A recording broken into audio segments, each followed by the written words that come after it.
te agradecer mais uma vez pela oportunidade, Senhor, privilégio que o Senhor nos dá de estarmos aqui, Senhor, louvando e bendizendo o Teu nome.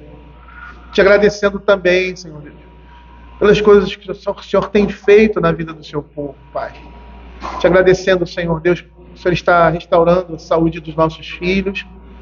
Te agradecendo, Senhor Deus, porque o Senhor está nos dando mais um dia de vida e mais uma oportunidade de aprendermos, ó Senhor do Senhor, de conhecermos mais a Deus, ó Pai. Por isso queremos te pedir que nesse momento em que a Tua palavra será trazida, Senhor Deus, que o Senhor fale ao coração da Sua igreja. Que o Senhor esteja abrindo os nossos corações, que o Senhor esteja nos dando graça, Senhor Deus, e que o Senhor esteja nos dando desejo, Senhor Deus, de mudança completa e total, Senhor Deus. De não nos conformarmos com o pecado, Pai. Não acolhermos ele no nosso coração, Senhor Deus. Não, Senhor Deus, dar vazão, Senhor Deus, aos nossos desejos pecaminosos, Senhor Deus. Mas que, Senhor Deus, possamos erradicá-los da nossa vida completamente, Pai. Te pedimos que o Senhor esteja convertendo, Senhor, totalmente os nossos corações ao Senhor, ó Pai. Para que não fique nada, Senhor, disposto para a carne, para o mundo ou para o inimigo. Tem misericórdia de nós, ó Pai. Fortalece-nos, ó Pai, pela Tua palavra. É o que nós pedimos por meio do Teu Espírito. Amém. Eu gostaria de chamar o nosso irmão Fernando aqui à frente. Ele vai, nessa manhã, trazer a palavra do Senhor. Eu já havia falado da situação do Fernando, né? Então, o Fernando, ele era pastor batista, da Igreja Batista, e ele saiu da denominação dele, por convicção, era uma igreja arminiana, e o Senhor abençoou, dando uma visão bíblica correta, né? E ele não conseguiu mais ficar na igreja, estava na nossa igreja como membro da nossa igreja, trabalhando ali na congregação. Nós não sabemos qual vai ser o desfecho da congregação, até porque a igreja que estava ajudando, o pastor que estava ajudando lá a congregação, ele estava indo para os Estados Unidos, estava nesse processo, e iria passar a igreja para uma igreja próxima. Nós nos colocamos também à disposição. Mas parece que tem uma igreja lá que está aberta a receber a congregação, e isso para nós é uma alegria muito grande. Então, o Fernando está com um processo lá no presbitério lá para ordenação. Ordenação não, né? Para recepção, obrigado. Esse processo demora, e o objetivo era ele assumir, né, ali a congregação. Então nós vamos ver aí o que vai acontecer aí nesse meio tempo, para que o Senhor esteja confirmando aí a sua vontade na nossa vida. E como sempre a gente está disposto a ajudar os irmãos, ajudar a congregação lá. Então nós não sabemos se nós vamos continuar ajudando, se a igreja que assumiu lá vai assumir, e aí assumir toda essa parte. Então a gente está aí num limbo, vamos dizer assim, né? Esperando aí o desfecho, a gente dar continuidade a esse trabalho, auxiliando, né? Direto ou indiretamente. Então estamos aí aguardando, mas estejam orando pelo nosso irmão Fernando, pelo seu ministério, e enquanto isso ele vai nos ajudando aqui na igreja. Então, o Senhor possa abençoar aí a palavra dele.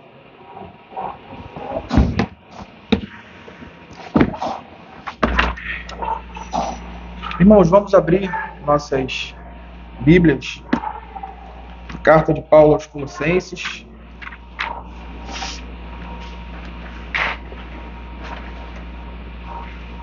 Colossenses, capítulo 3. Vamos fazer a leitura do verso 12 ao verso 17. Colossenses 3, verso 12, o verso 12 ao 17.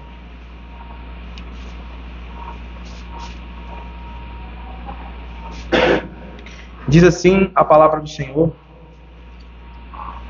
revesti-vos, pois, como eleitos de Deus, santos e amados, de ternos afetos, de misericórdia, de bondade, de humildade, de mansidão, de longanimidade. Suportai-vos uns aos outros, perdoai-vos mutuamente, caso alguém tenha motivo de queixa contra outro. Assim como o Senhor vos perdoou, assim também perdoai vós. Acima de tudo isto, porém, esteja o amor, que é o vínculo da perfeição. Seja a paz de Cristo árbitro em vosso coração, a qual também foi chamados em um só corpo, e sede agradecidos.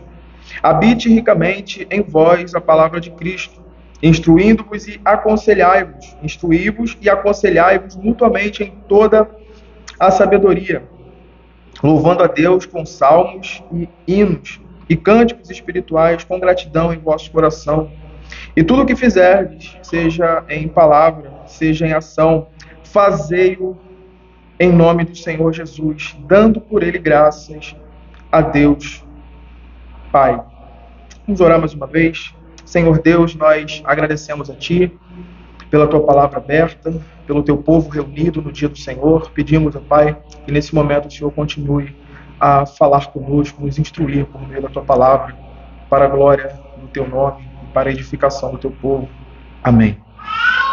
Irmãos, o propósito de Paulo aqui, trazendo uma introdução e situando aqui o contexto do que nós vamos expor, o propósito de Paulo ao escrever essa carta, basicamente podemos dizer que é firmar e fortalecer os cristãos, os crentes em Cristo Jesus, ali em Colossos, na fé verdadeira, procurando eliminar e tirar os excessos e os falsos ensinos de falsos mestres que de alguma forma estavam trazendo ensinos místicos, como o culto de anjos, como outra coisa somada a Cristo, Cristo mais alguma coisa, Cristo mais observação daquelas coisas que no Antigo Testamento apontavam para Cristo, que eram sombras daquele que havia de vir, que era Cristo. Então, o propósito inicial de Paulo aqui, ao escrever essa carta, é afirmar, trazer uma fé madura, uma fé sólida na pessoa, na supremacia e na suficiência de Cristo, tanto para a salvação do seu povo eleito, quanto para a permanência desse povo em Cristo, na família do pacto. Então, Paulo ele vai escrever essa carta justamente para trazer firme e madura fé dos crentes ali. E dentro do contexto da carta aí que nós temos, desde o capítulo 1, nós podemos observar Paulo trazendo essas instruções aos cristãos ali. E uma vez que anteriormente ele expõe as características mais que identificam as desvirtudes, se podemos dizer assim, dos ímpios, e que nós, antes de Cristo, né, também andávamos, né? Como ele vai descrever aí nos versos anteriores, né? Se nós pudermos olhar aí, ele faz uma lista aí, né?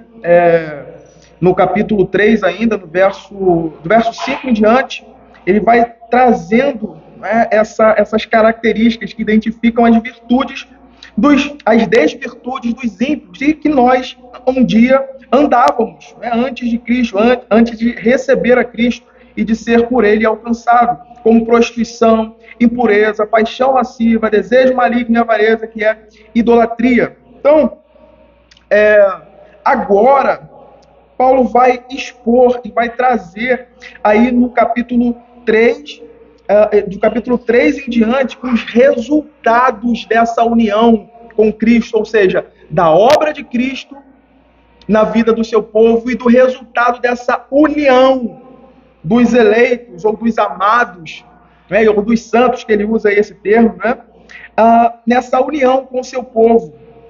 Ele vai trazer, então, o exemplo dessas virtudes dos filhos de Deus, ou dos eleitos unidos a Cristo. E aí o O verso 12, ele já começa, por assim dizer, tratando exatamente disso. Nós temos aí o verso 12, Paulo apontando para essa realidade, dizendo: revesti-vos, pois, como eleitos de Deus, santos e amados. Então, aqui, irmãos, nós temos, na verdade, o complemento do que estar em Cristo significa, do que é, de fato, estar em Cristo. E ele começa anteriormente com a ideia de despir-se, ou termo usado no verso 8, despojar-se. Então agora ele vai completar, ele completa essa ideia da imagem do novo homem que está em Cristo Jesus, que está unido em Cristo Jesus, como então se revestindo com as virtudes de Cristo. Se revestindo com as virtudes de Cristo. A ideia aqui é que a natureza, a velha natureza, ela é despida. E a ideia é literalmente essa. Essa velha natureza, ela é despida, o velho homem, essa natureza velha, corrupta, ela é despida com todas as suas fortalezas de corrupção e que estavam abrigadas, e bem armadas em nosso coração, no coração do homem. E que agora a nova natureza, o novo homem é trazido, essa nova natureza é vestida com todas as virtudes de Cristo, por uma nova natureza regenerada e que deve então agora exibir a imagem de Cristo, que deve expor a imagem de Cristo, ser como Cristo é. E é interessante porque nesse mesmo verso nós podemos observar que Paulo ele alicerça as virtudes que os filhos de Deus, usando os termos que ele mesmo emprega aí, eleitos, amados, santos e amados, eles precisam possuir e evidenciar essas virtudes por estarem unidos a Cristo. Por estarem ali unidos a Cristo. Esses eleitos então precisam mostrar isso, revelando a quem eles pertencem e a quem eles estão unidos. E aí o texto continua, esse mesmo verso 12, ele continua: eleitos, santos, amados, de ternos afetos de misericórdia, de bondade, de humildade, de mansidão, de longanimidade. Um ponto aqui importante que a gente não pode deixar passar, e não reparar, é que todas as virtudes aqui descritas, todas as virtudes aqui elas têm origem em Cristo, tá? Que em sua união com os eleitos, Cristo nos comunica um novo princípio de vida que então vai subjugar nossa velha natureza, vai subjugar nossa velha natureza com todas as suas desvirtudes carnais, como nós vimos aqui em um certo momento no estudo ou nas exposições das bem-aventuranças. Nenhuma dessas virtudes elas têm um ponto em nós mesmos, início em nós mesmos. Elas não são inatas da nossa natureza caída. Porque, como nós temos nas Escrituras, a nossa natureza ela produz todas aquelas coisas contra Deus. Ou seja, são desvirtudes, é o mal operando, é a inclinação ao mal, as coisas do mundo, da nossa própria carne e de Satanás. Então, essas virtudes aqui, elas vêm de Cristo e dessa união com o seu povo, de onde então nós devemos e agora podemos expor e apresentar essas virtudes por meio dessa união. Então, irmãos, cada virtude aqui, elas são apresentadas como um ornamento com o qual todos nós devemos estar vestidos. E eles apontam para as entranháveis misericórdias, bondade, humildade, mansidão e longanimidade com que Cristo se apresentou a nós e exerceu sobre nós. Então, Cristo é a fonte dessas virtudes. Isso parte dessa pessoa bendita e que Paulo anteriormente ele expõe claramente, nessa suficiência e na supremacia de Cristo. Então, por isso nós devemos, como eleitos de Deus, amados de Deus, unidos a Cristo, refletir quem Ele é, refletir essa pessoa no nosso procedimento. Então, quando a gente olha de uma forma geral para o contexto que nós estamos vendo aqui, nós podemos claramente perceber um ensino muito claro das Escrituras, que é acerca da regeneração, dessa obra interna, e que a gente observa por meio daquilo que está escrito, uma obra silenciosa que é operada em nosso coração, onde os olhos não podem ver, onde não há uma evidência explícita, externa, mas ela é operada no íntimo, no coração do homem. É uma obra sobrenatural do próprio Deus no coração do homem. Isso é interno e invisível, longe dos olhos e das vistas.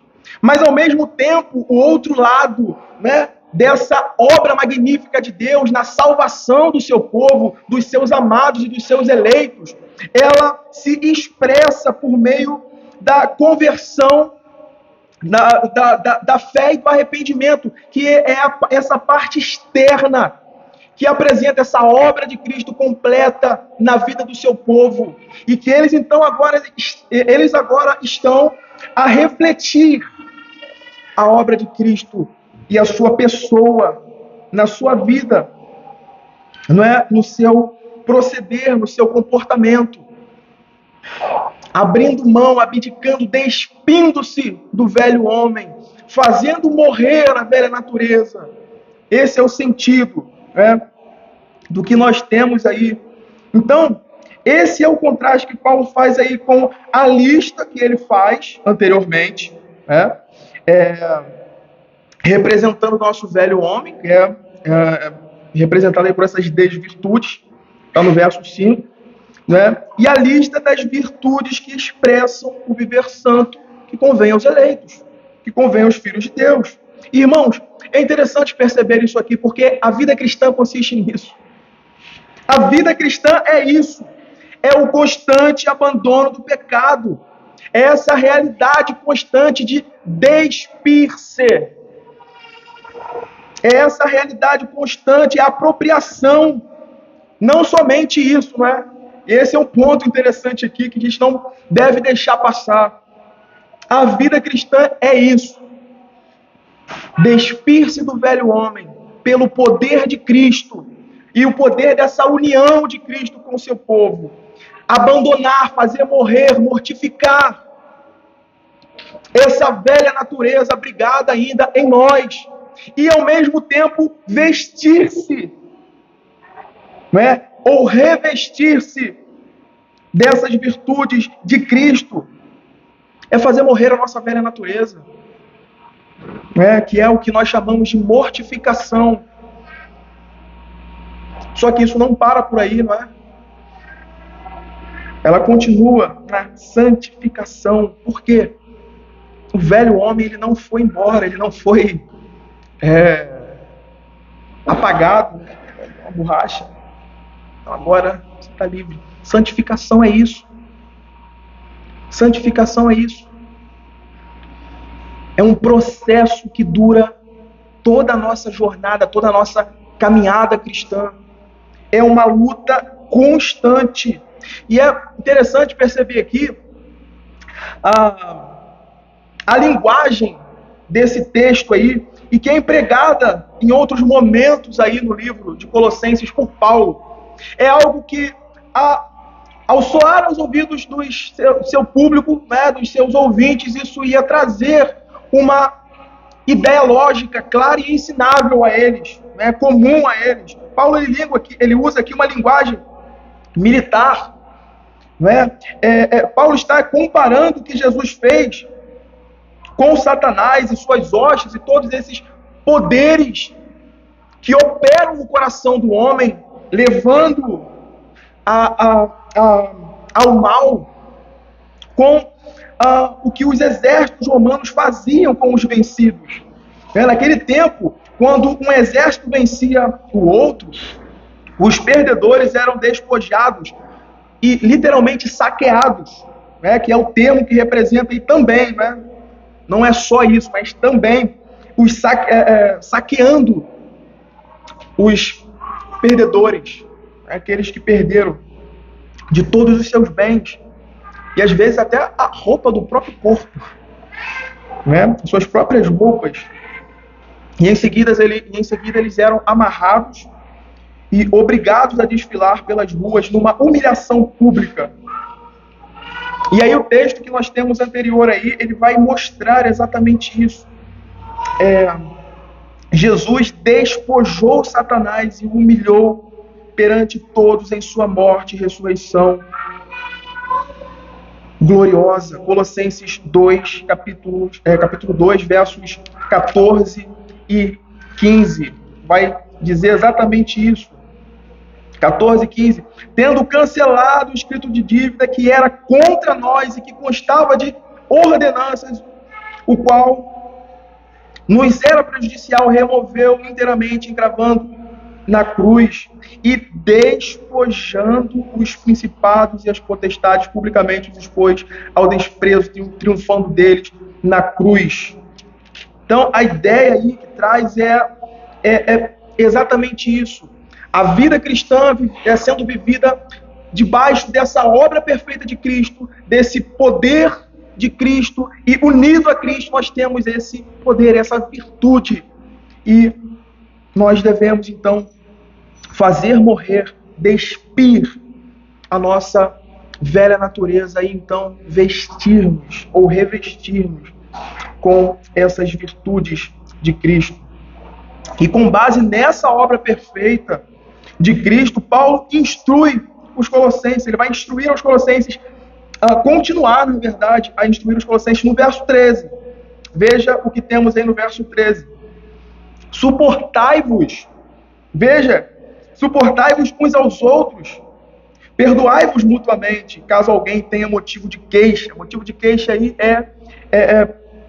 traz a ideia de causa de culpa. Alguém tem alguma causa de culpa entre vocês. Assim, e aí está a base, assim como o Senhor vos perdoou, assim também perdoai vós. E ele segue nesses ensinamentos práticos dessa união com Cristo, cujas virtudes são expressas em nosso relacionamento, ou no relacionamento do povo de Deus uns com os outros, para com o próximo.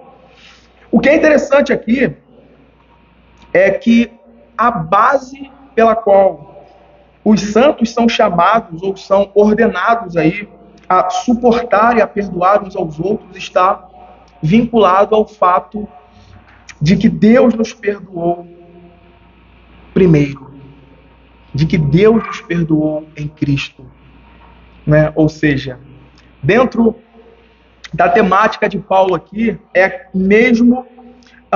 traz o mesmo contexto daquilo que ele está falando aos Efésios. Abra sua Bíblia em Efésios capítulo 4. Efésios 4, versos 2 e 3, e depois o versículo 32.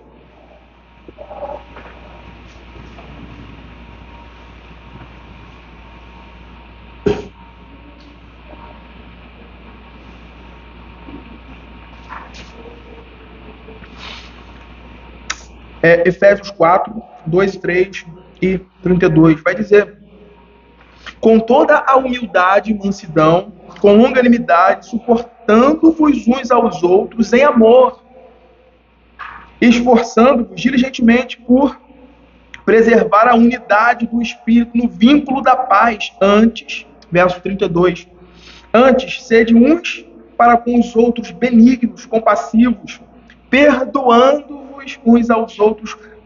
E aí entra a base pela qual ele está falando isso. Como também Deus, em Cristo, vos perdoou. Ou seja, a ideia é por causa de Cristo nós temos esse perdão. E o ponto de ensinamento de Paulo é basicamente esse. Vocês receberam um perdão que vai além da capacidade de vocês, né? Vocês receberam um perdão e vocês devem viver dentro dessa realidade que vocês receberam de perdão. Isso mostra, irmãos, que mesmo entre os crentes, ofensas serão cometidas e muitos teremos, melhor dizendo, e muito teremos que suportar, né? Suportar uns os outros. Mesmo dentro da família, do pacto, né? Desse convívio da igreja de Cristo, dos santos, dos amados, eleitos e santos. Ofensas serão cometidas, né? Porque estaremos, de alguma forma, lidando com pecados, homens e mulheres pecadores. E nós devemos olhar para tudo isso e saber que nós vamos pecar, né? E que irmãos amados pecarão contra nós, ofenderão. E é interessante porque a base que muitos desigrejados, né, desigrejados usam está exatamente nessa realidade. Eu não preciso de uma igreja. Não preciso de uma igreja, congregar. Tem muita gente lá que, sabe, o irmão fulano de tal, a irmã fulano de tal, não, melhor ficar de casa, eu vejo pelo YouTube, eu pesquiso, eu leio. Essa é a base que muitos usam para não estar na igreja de Cristo unido, nessa comunhão, participando. É porque não entendem a realidade do que aconteceu com ela, do que ela recebeu em Cristo Jesus. Ela não é uma pessoa, sabe, santa, pura, imaculada. Que ela recebeu um perdão que ela não merecia. E Cristo, pela sua bondade, suporta, perdoa, traz para si. E esse é o ponto aqui, irmãos. Nossa relação uns para com os outros deve expressar exatamente a relação de Deus para conosco em nossa união, em que na sua paciência Ele nos tolera em nossas ofensas, Ele nos provê perdão. As nossas relações devem expressar isso.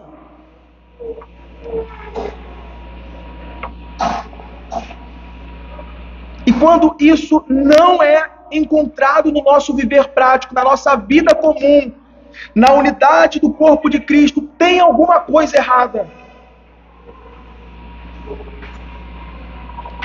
Não suporto fulano de tal. Isso não existe. Isso não existe. E o texto deixa isso muito claro. Suportai-vos uns aos outros, perdoai-vos mutuamente, caso alguém tenha motivo ou questão de culpa contra outro. Quando isso não está acontecendo no nosso meio, tem alguma coisa errada.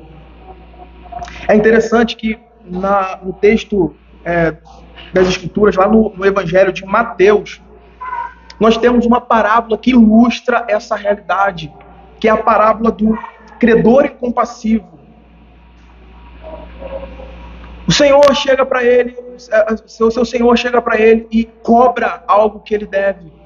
E ele então se vê diante de uma realidade que a ele é impossível quitar, é impossível sanar, pagar e se ver perdoado. Então ele roga, ele intercede ao seu Senhor: não, me dê um tempo, eu te imploro, e eu então quitarei, eu pagarei tudo isso. E é interessante o que esse Senhor faz, e ali a ideia é Deus apresentando a realidade do reino dos céus aos seus filhos. Abra Mateus 18. Abra Mateus 18, capítulo 18.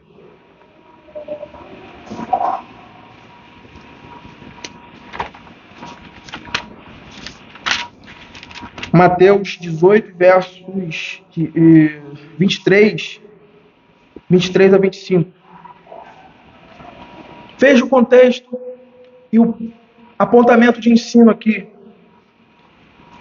A sociedade bíblica, ela coloca aí a parábola do credor incompassivo. E veja que interessante o texto. Por isso, o reino dos céus é semelhante a um rei que resolveu ajustar contas com os seus servos. E passando a fazê-lo, trouxeram um que lhe devia 10.000 talentos. Não tendo ele, porém, com o que pagar, ordenou o Senhor que fosse vendido ele, a mulher e os filhos e tudo quanto possuía, e que a dívida fosse paga. Então o servo, prostrando-se reverente, rogou: sê paciente comigo. Veja, sê paciente comigo e tudo te pagarei. E o Senhor daquele servo, compadecendo-se, mandou-o embora e perdoou-lhe a dívida. Saindo, porém, aquele servo encontrou um dos seus conservos que lhe devia 100 denários, e agarrando-o, sufocava, dizendo: paga-me o que me deves. Então o seu conservo, caindo-lhe aos pés, lhe implorava: sê paciente comigo e te pagarei. Ele, entretanto, não quis, antes, indo, se o lançou na prisão, até que saldasse a dívida. Vendo os seus companheiros o que se havia passado, entristeceram-se muito e foram relatar ao seu senhor tudo o que acontecera. Então o seu senhor, chamando-o, lhe disse: servo malvado, perdoei-te aquela dívida toda, porque me suplicaste. Não devias tu, e aí é o ponto, né? Não devias tu igualmente compadecer-te do teu conservo, como também eu me compadeci de ti? E indignando-se, o seu senhor o entregou aos verdugos, até que lhe pagasse toda a dívida.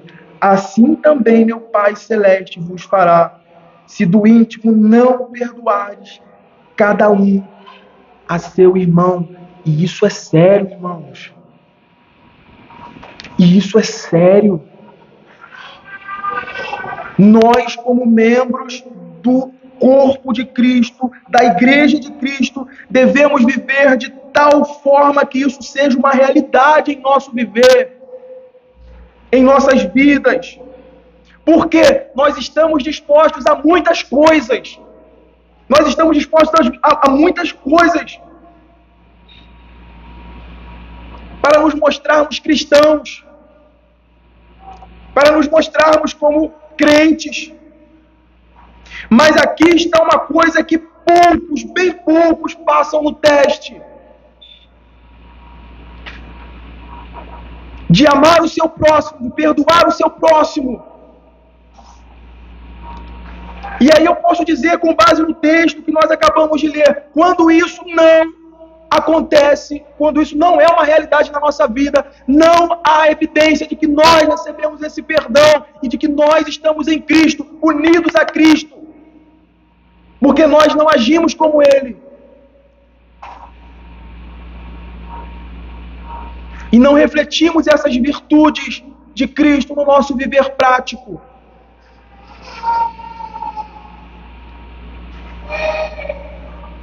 Aqui está um ponto crítico em que nós devemos olhar para o nosso coração, sondar o nosso coração com sinceridade diante das Escrituras e nos voltarmos a Deus em arrependimento. Verso 14, continuando. Verso 14, acima de tudo isto, porém, esteja o amor, que é o vínculo da perfeição. A instrução de Paulo aqui, irmãos, está ligada a uma ideia de prioridade, ou a uma ordem de precedência. E é interessante que Paulo ele não faz isso somente aqui. Ele traz algo que precisa existir na vida cristã, que precisa ser expresso na vida cristã. E aí, num certo ponto, a certa altura, ele fala, olha, acima de tudo isso,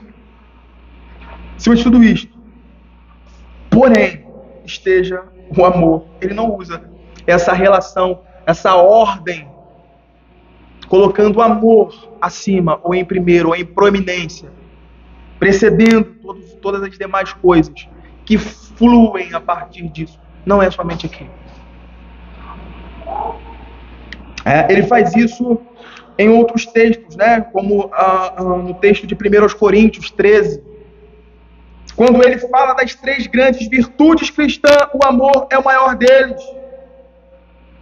Na sequência do fruto, ou dos frutos do Espírito, o amor vem em primeiro lugar. E nós temos aprendido, e nós sabemos, que dentro dessa ordem escriturística, os homens que escreveram, eles escreveram debaixo da inspiração divina, debaixo desse sopro divino, conduzindo todas as coisas. E até nessas ordens com que o texto é posto, tem um porquê nas escrituras, não é aleatório, não é ao acaso. Entrou ali porque ele não tinha uma palavra melhor, ele pensou primeiro nisso. Toda a escritura é dada por Deus para o proveito do seu povo.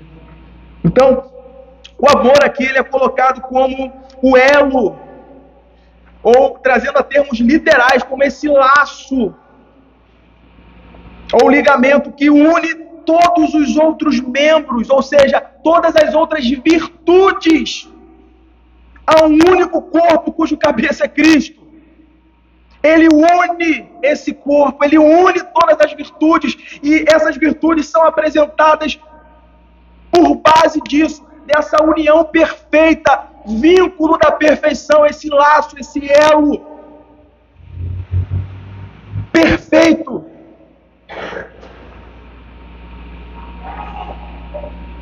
A ideia aqui é que o amor está acima de todas as virtudes listadas aqui, como esse laço que une os eleitos. Paulo, ele chama o amor de vínculo da perfeição, porque ele mantém nossos corações unidos, não divididos em partes, por meros interesses pessoais, mas eles mantêm, esse vínculo mantém todas essas virtudes unidas, todos os corações unidos a Cristo. E é interessante que certo comentarista ele vai dizer exatamente isso: o amor é a virtude que completa todas as demais virtudes, tornando-as maduras e completas. Tornando-as maduras e completas. Irmãos, aqui cabe uma pergunta crucial dentro do que nós estamos vendo, dentro do que Paulo está expondo aos cristãos ali em Colosso, na igreja, dentro dessa carta aos Colossenses, e que nós devemos fazer repetidas vezes. O que é o conhecimento ou a ortodoxia sem o amor?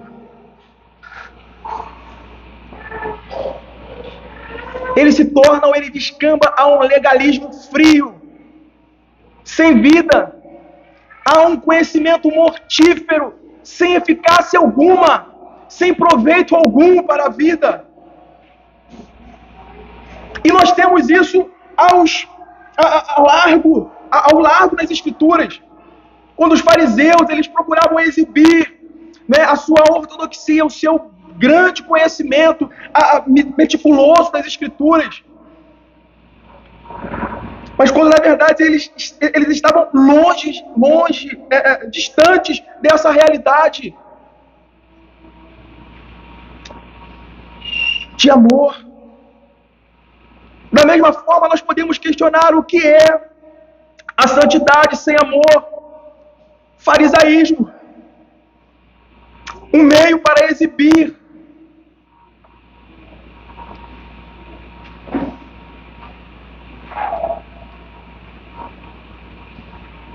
O que é a bondade sem amor? É um exibicionismo carnal. É um exibicionismo carnal. E aí, isso nós temos aos bandos por aí, né? As pessoas fazendo bondade, caridade. A câmera ali ligada. Veja como eu sou bom. O que está por trás é o orgulho do coração, querendo se promover, querendo se exaltar, procurando sua própria glória. Receberão a sua glória aqui. Receberão a sua glória aqui. Que a última pergunta aqui é uma pergunta muito séria a nós. O que é até mesmo a pregação sem amor? Ela é apenas um discurso vazio, preocupado tão somente na performance. E aí, como eu fui?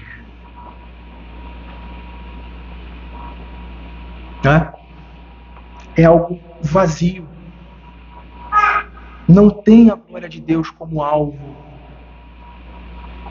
Então nós devemos olhar para tudo isso e entender que todas as virtudes, todas essas virtudes, elas precisam estar unidas por esse laço que é o vínculo da perfeição, que é o amor. Eu acho interessante o que Calvino diz, comentando esse texto. Ele vai dizer: essa verdadeiramente é a norma de toda a nossa vida e de todas as nossas ações, de modo que tudo o que não é regulado segundo ele é defeituoso, seja qual for o atrativo que possua. Essa é a razão pela qual ele é chamado aqui de vínculo da perfeição, porque não há nada na nossa vida que seja bem equilibrado se não for direcionado ao amor. Mas tudo o que empreendemos sem ele é mera perda. Tudo o que empreendemos sem ele, sem estar unido, é mera perda, irmãos. Mera perda. E aí, seguindo, a gente avançar na exposição, o verso 15 continua: seja a paz de Cristo árbitro em vosso coração, a qual também fostes chamados em um só corpo, e sede agradecidos. Paulo ele vai usar aí daí para frente em toda a parte final, em todo final, essa ideia de gratidão, sede agradecido, ação de graça, de um espírito humilde e grato ao que foi feito por ele e como ele deve expressar isso no viver prático, diário, do cristão. Paulo aqui está mais uma vez, irmãos, recorrendo à supremacia de Cristo, que é algo que ele faz em toda a sua carta, que é o propósito, firmar os crentes na supremacia e na suficiência de Cristo. Como nós falamos no início, havia uma tentativa ali no meio de colocar Cristo mais... Vamos observar aqui alguma comida. Cristo, beleza, ok. Mas vamos... isso está lá no versículo, se você voltar aí, no capítulo 2, você vai observar isso. Que Paulo ele elimina. Ele vai colocar, olha, o que tinha que vir veio. Tudo isso que esses falsos mestres estão querendo colocar para vocês, para observância, Isso já teve cumprimento pleno em Cristo, são sombras, né? Versículo 16, capítulo 2. Ninguém, pois, vos julgue por causa de comida, de bebida, ou de festas, ou lua nova, ou dos sábados, porque tudo isso tem sido sombra das coisas que haviam de vir, porém o corpo é de Cristo. Ou seja, ele está falando, olha, no Antigo Testamento, na administração do Antigo Testamento, o que estava sendo projetado é a sombra daquele que estava vindo. Quando ele veio, o corpo chegou, isso se cumpriu. Todas as coisas apontavam para ele, uma vez que ele veio, uma vez que Cristo encarnou, tudo está cumprido. E ele está apontando para essa supremacia em toda a sua carta, firmando os crentes nessa supremacia, na suficiência de Cristo, para que eles estejam seguros nessa pessoa e na sua obra, que trouxe paz aos homens, que selou paz entre pecadores e Deus Santo. Então Paulo aqui ele está mais uma vez recorrendo a essa ideia, a supremacia de Cristo sobre toda a vida dos eleitos, não em algumas áreas, não em determinados aspectos da vida, mas em todas as áreas da vida. A expressão paz de Cristo aí significa exatamente isso, de que estamos sob o poder do seu precioso sangue. Estamos sob o poder do seu precioso sangue, que nos trouxe um novo status, uma nova condição diante de Deus, de inimigos a filhos amados, de filhos da ira, como ele fala nos versos anteriores do capítulo que nós estamos falando, a eleitos, amados e santos de Deus. Então, essa expressão aqui, paz de Cristo, significa isso. Estamos sob o poder do sangue de Cristo. A ideia aqui, então, é que essa obra perfeita de Cristo agora precisa, então, governar. E é isso que árbitro aí significa. Não é a primeira vez que ele está usando esse termo árbitro aí, tá? No livro de Colossenses, né? Essa obra perfeita agora, então, ela precisa ser o árbitro, ou seja, controlar, dirigir a nossa vida, ou seja, aquilo que governa nossas vidas para a glória de Deus. É essa paz selada nessa obra perfeita de Cristo. E essa paz aqui, irmãos, essa paz se expressa não somente nessa realidade vertical, né, nisso que aconteceu em relação a nós, né, com o nosso Deus, tá? Mas também com relação aos nossos relacionamentos humanos, como igreja. Então, isso está ligado. Essa paz que recebemos, assim como nós falamos do perdão, essa paz que recebemos de Deus, ela se expressa não somente nessa relação vertical, no que houve, que foi feito entre nós, entre Deus e nós, mas na nossa relação. Ela precisa ser expressa nisso, em todas as nossas ações. E diferente do que ele alertou anteriormente aos Colossenses, no capítulo 2, alertou no capítulo 2, falando, olha, ninguém se coloque como árbitro, ninguém se coloque como juiz, ninguém se coloque como um governante sobre vocês, e que não esteja debaixo dessa autoridade da palavra de Cristo, da supremacia de Cristo, para governar vocês, dizendo, façam isso, não façam aquilo, comam isso, não comam aquilo. Anteriormente ele falou exatamente isso, olha, ninguém tem essa proeminência. Mas agora, diferentemente, ele vai dizer, né, que a paz de Cristo, ou seja, a sua pessoa agora governe todas as nossas ações. Ele tira o foco dessa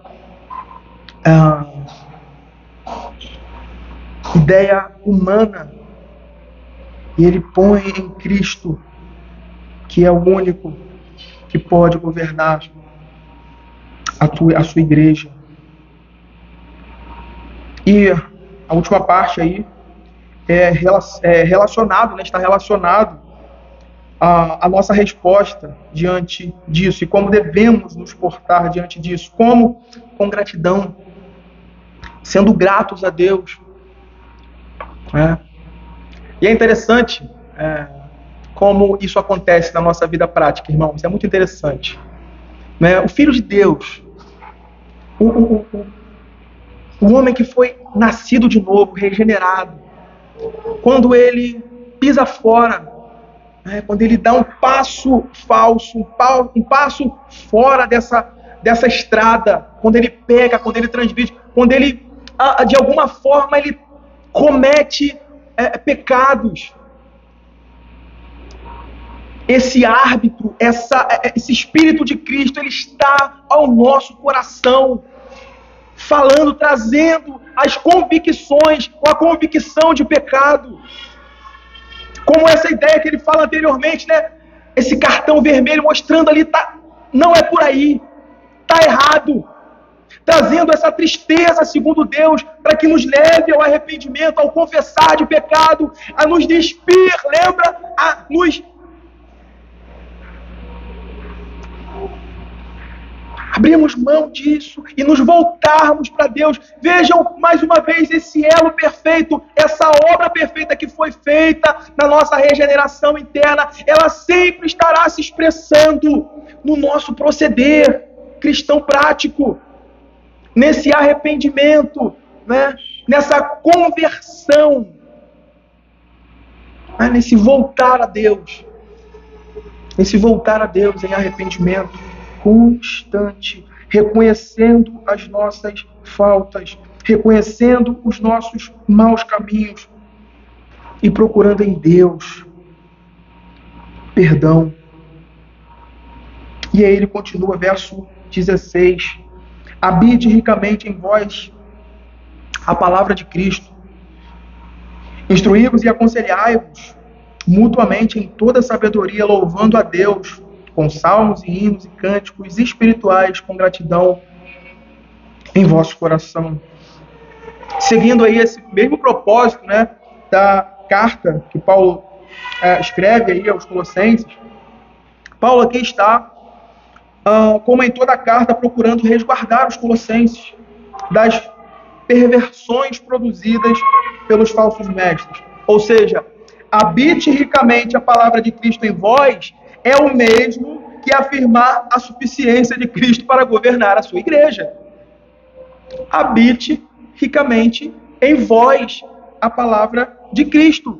Não habite ricamente em vós a sabedoria do homem, ou a sabedoria do mundo, ou as visões humanas, como é procurado, né? Ou a visão de anjos, ou a visão de qualquer outra coisa. Não, habite ricamente em vós a palavra de Cristo. É o mesmo que afirmar a suficiência de Cristo para ensinar o seu povo, para instruí-los e para mantê-los na verdade. Trazendo isso, irmãos, a uma realidade ampla das Escrituras, nós temos a palavra de Cristo em todo o seu Evangelho, que é a sabedoria de Deus perfeita e completa para governar e instruir a sua igreja. É a sabedoria perfeita de Deus e eterna. Por isso nós devemos aqui é uma preocupação constante que devemos ter, que é procurarmos com toda a submissão à palavra de Cristo. Devemos em cada área, quer pregação, louvor, aconselhamento, termos a firme convicção de que estamos fazendo isso fincados na sabedoria de Cristo revelada no seu santo evangelho e não nas nossas próprias experiências, não nas nossas próprias ideias, não nas nossas próprias convicções humanas, Irmãos, o que sustenta uma igreja de pé, firme, saudável, não é a capacidade, a experiência ou a estratégia de homens. A gente viu agora nesses últimos anos onde isso foi parar. A igreja, o povo de Deus, muitas igrejas aderindo a coach, aderindo a métodos humanos, a fontes metodológicas humanas para fazer a igreja crescer, ou para motivar, ou para fazer qualquer outra coisa. E se abandona essa sabedoria eterna. Nós temos olhado, nós temos visto os resultados disso. Já agora. Uma igreja fraca. Um povo fraco no conhecimento de Cristo, fraco nos seus relacionamentos. Fracos. Por quê? Não estão fincados, não se aconselham segundo essa sabedoria. Não louvam, não cantam as Escrituras. E muito menos pregam, né? Muito menos pregam.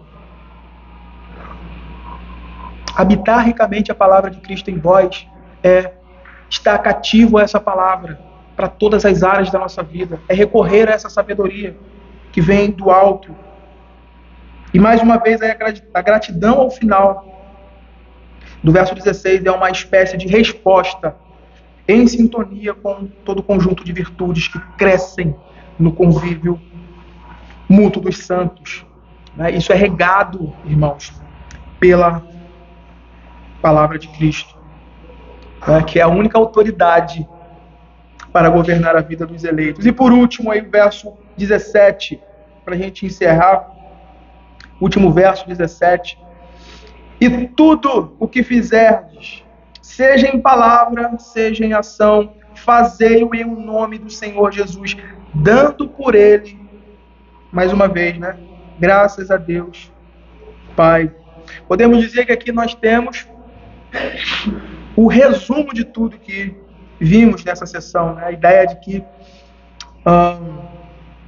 tudo que fizerdes, em palavras e ações, aí a gente precisa saber que englobam toda a vida, toda a nossa vida. E um ponto interessante aqui é que, embora não esteja explícito aqui, está englobado as cogitações do nosso coração. Tá? Até as cogitações internas do nosso coração estão presentes aqui em tudo o que fizerdes, seja em palavras, seja em ação. Isso aqui, palavras e ações, representam toda a nossa vida. E isso inclui as cogitações internas do nosso coração. E isso deve estar sujeito a Cristo, porque nós estamos vivendo para a sua glória. Fazei-o em nome do Senhor Jesus, dando por ele graças. Então a ideia é essa. E é interessante porque é exatamente assim que Paulo enxerga a vida cristã. Lá em 1 Coríntios 10:31, ele põe exatamente isso. Ele vai dizer: portanto, quer comais, quer bebais, ou façais outra coisa qualquer. Outra coisa qualquer. Fazei tudo para a glória de Deus. Na nossa confissão, o nosso catecismo, ele coloca isso. É o fim para o qual o homem foi criado. Glorificar a Deus e gozá-lo para sempre. Esse é o fim. E é por isso que ele conclui em forma de sumário. Aí, nesse sumário, ensinando que a vida cristã deve ser regulada de tal forma que tudo quanto falamos ou fazemos, as nossas mãos, nossas obras, tudo isso seja totalmente governado pela autoridade de Cristo, para a glória de Deus, em todas as áreas da nossa vida, tendo sempre esse olho fixo na glória de Deus como meta. E mais uma vez nós somos lembrados do que Deus fez por nós em Cristo, né? E como devemos responder a isso, né? Com a nossa vida, rendendo graças ao Pai pela mediação de Cristo, visto que obtemos através dele todas as boas coisas que Deus nos confere. Eu queria concluir, irmãos, com vocês aqui esse texto do capítulo 3 de Colossenses, trazendo algumas aplicações aqui. E isso é bem prático para nós, para a nossa vida cristã. Primeira coisa é que a nossa união com Cristo é a única base de onde provém. O pastor falou disso aqui anteriormente, né? Essa união com Cristo é a única base de onde provém o poder necessário para que nós vençamos a nossa natureza pecaminosa. Você não vai conseguir vencer isso pela sua própria força. Você não vai conseguir empregando métodos meramente humanos. Tá?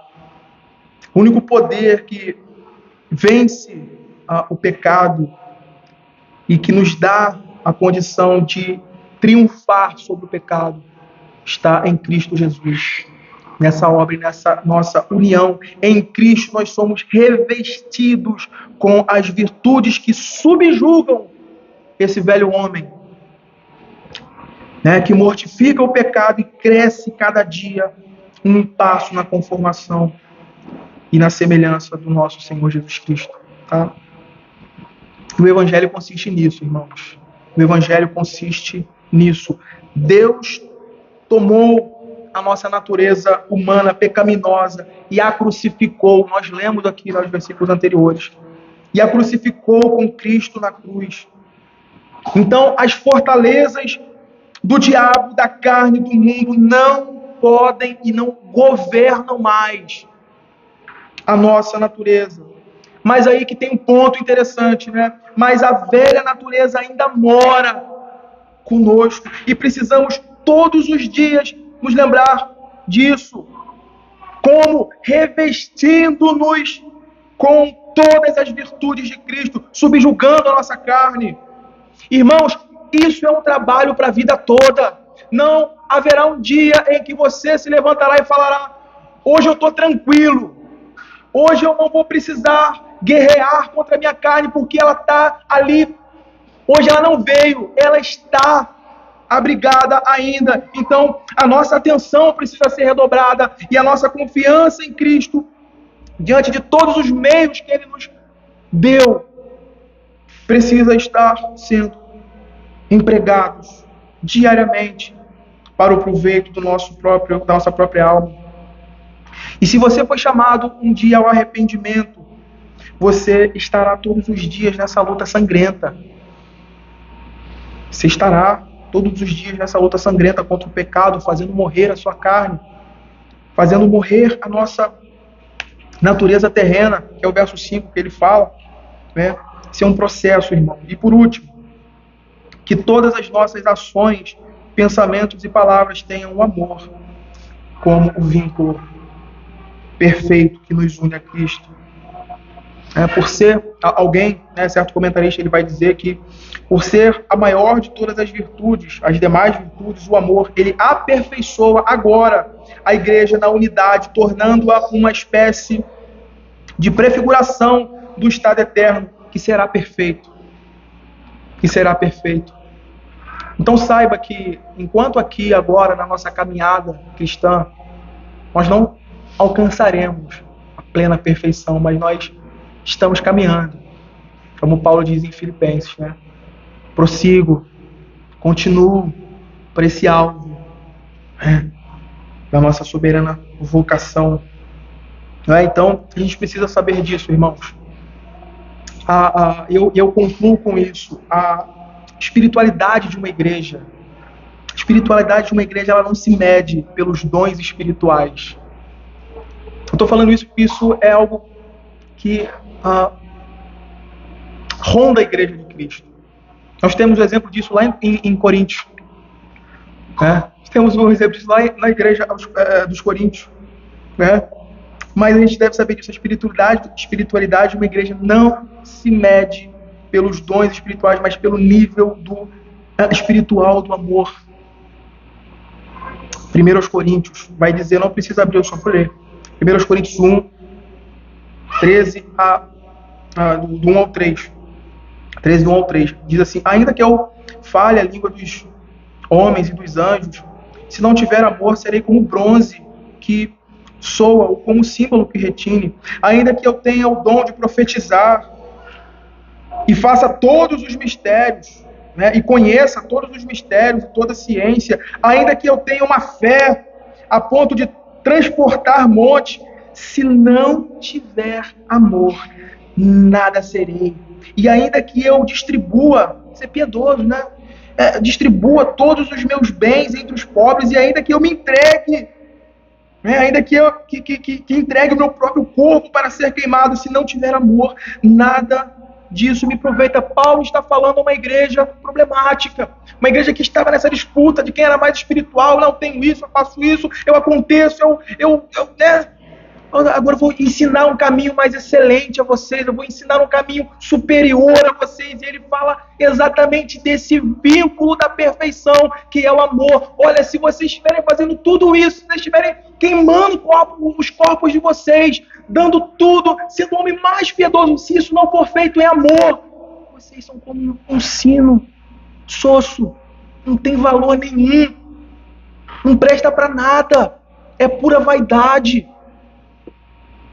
Dons espirituais não significa necessariamente que alguém é espiritual, porque é isso que temos lá em Coríntios. É possível falar,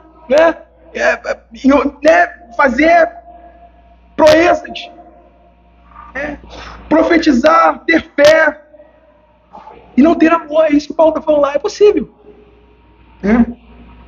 E Paulo aqui diz que se isso não estiver acontecendo, é como símbolo que retine. Talvez você esteja perguntando aí, né? Como a gente se pergunta quando está estudando e trabalhando o texto. Mas por que o amor é superior a todas as outras virtudes?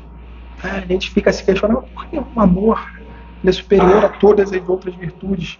E o próprio texto de Coríntios vai dizer, porque ele nunca acaba, porque ele nunca perecerá. Nunca perecerá. Irmãos, talvez isso espante muitos, né? Mas a realidade é essa, que chegará um momento em que a fé, ela chegará à conclusão daquilo que ela guarda, da esperança que ela sustenta. Ela estará face a face diante daquilo que ela sustentou. A esperança, como Paulo fala lá na própria carta, profecia, mas o amor se estenderá por toda a eternidade, pois passaremos a eternidade amando aquele que nos redimiu da culpa e do poder do pecado. Ele permanecerá. O amor engloba todo o evangelho, irmãos, porque Deus amou o mundo de tal maneira que deu seu Filho unigênito para todo aquele que nele crê, não pereça, mas tenha a vida eterna. Ele engloba tudo. Lloyd Jones, ele termina, né? Eu termino com essa citação de Lloyd Jones. Ele diz que a acrópole, ou lugar mais alto da fé cristã, é o amor. Que nós, nessa manhã, possamos olhar para a nossa vida cristã, para a nossa caminhada cristã, e nos assegurarmos de que nós estamos sob essa realidade do amor de Cristo, expressando, vivendo essas virtudes, expressando, fazendo morrer o nosso velho homem, expressando essas virtudes de Cristo Jesus. Vamos orar.